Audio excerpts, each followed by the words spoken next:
Welcome back, everybody. I'm glad you guys are joining me today. And over on CNN, I don't know what CNN's been about lately, but they've actually covered a lot of stories that have been very critical of Kamala Harris, and they've actually brought in a fair and balanced discussion to the topics involving Kamala Harris or Donald Trump, and actually having somebody who is a staunch supporter of Trump on the panel to actually defend President Trump's positions or what he has said in the past, et cetera, to these leftist Democrat hating individuals who are all in the Kool-Aid for Kamala Harris when they all hated her 2 months ago.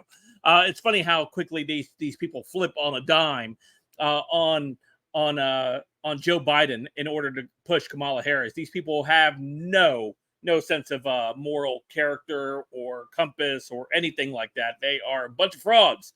And it was great to see them getting called out for it over on CNN, and the shrieking from the Democrat, Trump-hating Democrat, was priceless. Let's go take a listen to this segment real quick as Scott Jennings brings the heat.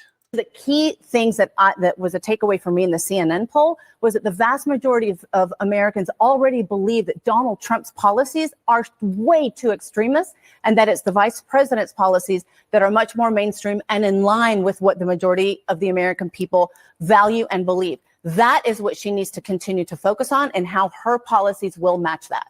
Maria Cardona, Scott Jennings, we have to leave the conversation there. Appreciate you both.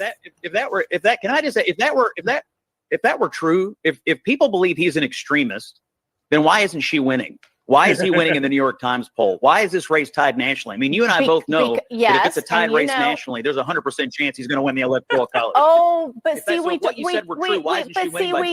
don't necessarily know that, Scott, because see, in 2022, the poll showed that Republicans were winning. The 2022 election showed that Republicans were winning.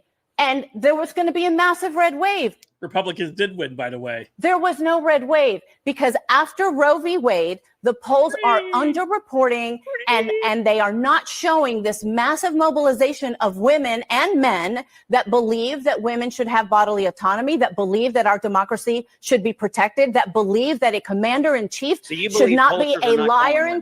She believes women don't like to take responsibility for their poor choices, and she believes that women escape the actual murdering of babies because, again, don't want to take a responsibility whatsoever. So, of course, women shouldn't vote. That's where I stand. However, her just freak out about this is absolutely awesome, because this is how these people will react. They sit there and they start getting very emotional about it. Oh, body autonomy. Oh, my abortions. I gotta have my abortions. If I don't have my abortions, and my daughter can't have her abortions, right?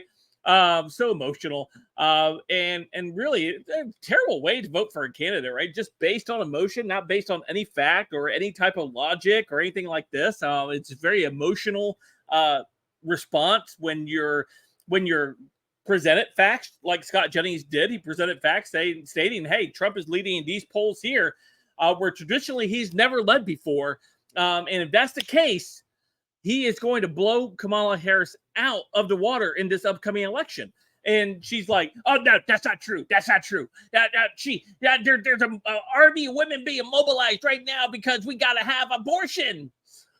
Lady, chill out.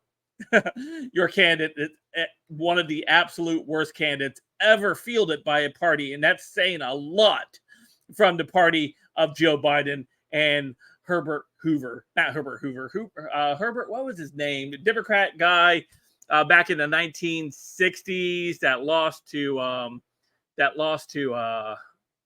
Richard Nixon. I can't remember the name off the top of my head. You guys will remind me on the comments down below. Anyway, let me know what you guys think in the comments down below. Of course, you guys follow me on all my social media. All linked in the description down below. Don't forget to hit that like and subscribe button. And until next time, see you guys later. Have a great day.